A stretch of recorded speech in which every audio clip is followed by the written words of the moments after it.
We are ready, but this is going to be one of the biggest ones to ever hit our country. The wall of water is still underneath this storm. You may be in danger. This is a big storm.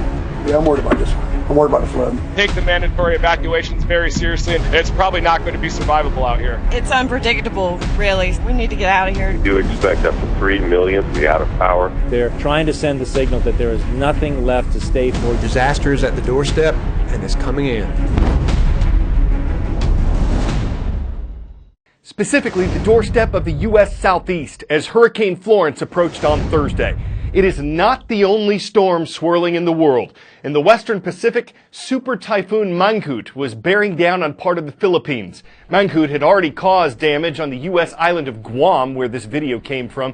And as the week went on, it strengthened as the equivalent of a Category 5 hurricane, the most powerful classification in terms of wind speed, and the northern Philippines was bracing for a direct hit.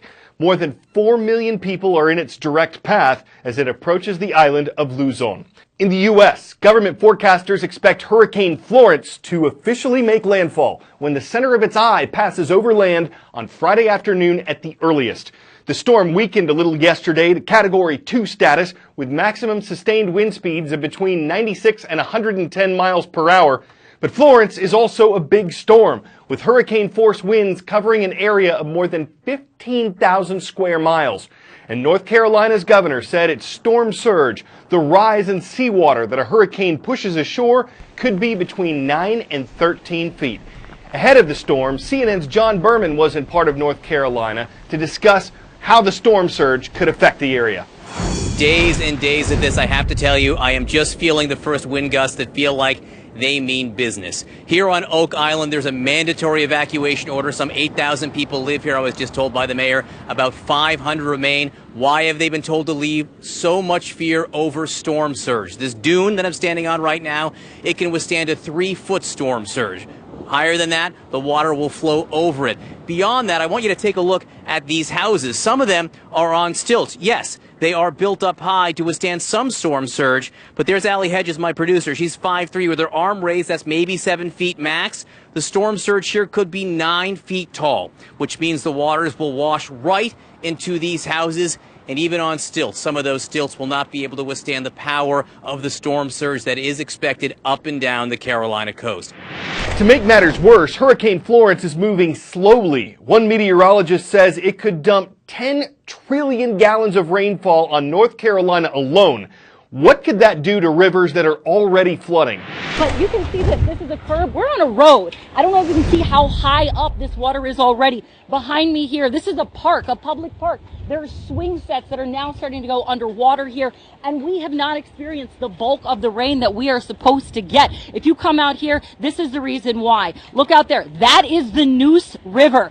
It kind of converges in Craven County with the Pamlico Sound, which creates this perfect storm, if you will, for severe flooding in the Craven County area. New Bern, North Carolina, Harlow, North Carolina, Morehead City, North Carolina. If I can get my photographer Mark to pan over this way, actually right here, and you can start to see some of the boats and the docks are going underwater right now as well. I mean, I'm almost 6 feet tall, and this is already up to my knees of water, and we're waiting for the rain to start setting in. The worst part of all about all of this for people here in New Bern is the fact that they're worried about the back end, that dirty back end of the hurricane, but also because this Neuse River spills back out into the ocean, all of the flooding that happens inland that Hurricane Florence is going to bring into all of this water here into the inland part of North Carolina, the flood they're worried about, this water here is going to come back out and likely reflood the area at the end of the hurricane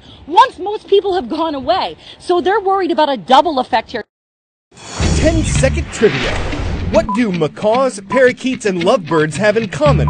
Are they all native to India, cockatoos, easily tamed, or parrots?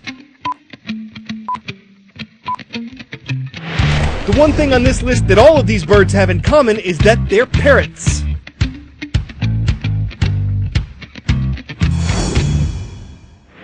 One species, the Spix's macaw, a native of Brazil, recently enjoyed 15 minutes of fame after a character based on the bird starred in the movies Rio and Rio 2. Bad news for Blue, though. A study released this week by the conservation group BirdLife International found that the Spix's macaw is now extinct in the wild. To be clear, this doesn't mean this species has gone the way of the dodo. The report says that dozens of Spix's macaws are still alive in captivity. But as far as spotting one in its natural habitat goes, researchers say you can't do it. And they blame deforestation, the clearing of forest or trees, for the bird's disappearance. Deforestation is common in Brazil as areas are cleared for farmland, pasture land, and logging, but it's also endangered a wide range of plant and animal species there, apparently including the Spix's macaw. There are breeding programs that keep this rare parrot species around for people to see. A retired American pilot recently donated his pressure suit, flight helmet, and boots to an education center in Kansas.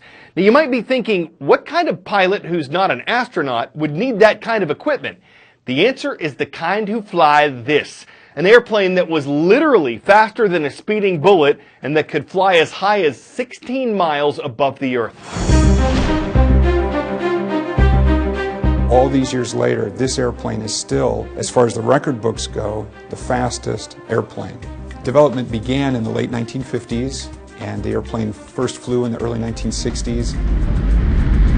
This airplane in particular to me is awesome because it is the world absolute speed record holder. On July 28th of 1976, this airplane was piloted to a speed of 2,193 miles per hour, the M1 rifle of World War II fame, which had a muzzle velocity of about 2,800 feet per second. Our SR-71 would have blasted by that bullet at 400 feet per second, which is a speed that's just hard to comprehend. But this airplane carried two people. It could take off and land under its own power. It could be refueled in flight, although it had to slow down for that. It carried cameras and other sensors that allowed it to provide important intelligence. And so it's just a really amazing airplane. And this was 1950s, 1960s technology. This is long before the computer design capabilities that we have today. The SR-71 was retired because it was very expensive to operate. And by the 1990s, it had been flying for going on 30 years. When the SR-71s retired, certainly the United States lost a capability. Yes, there were satellites, there was the U-2, there were aircraft like the Global Hawk, but there's nothing like having an airplane with the unique capabilities of the SR-71 that could fly so high and so fast that is still a world record holder today, still captures people's interest and curiosity.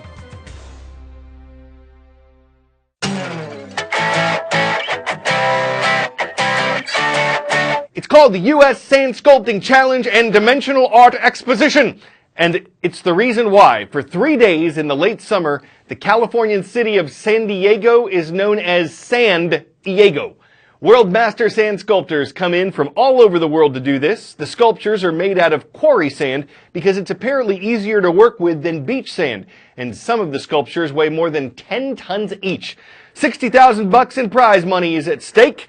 Could you call them sand dollars? It takes more than a grain of talent to earn it, and it takes more than an hourglass with some serious quartz movement to sculpture a work that rocks. All of them make waves, even if they're ultimately a wash. I'm Carl Azus, and Fridays are awesome.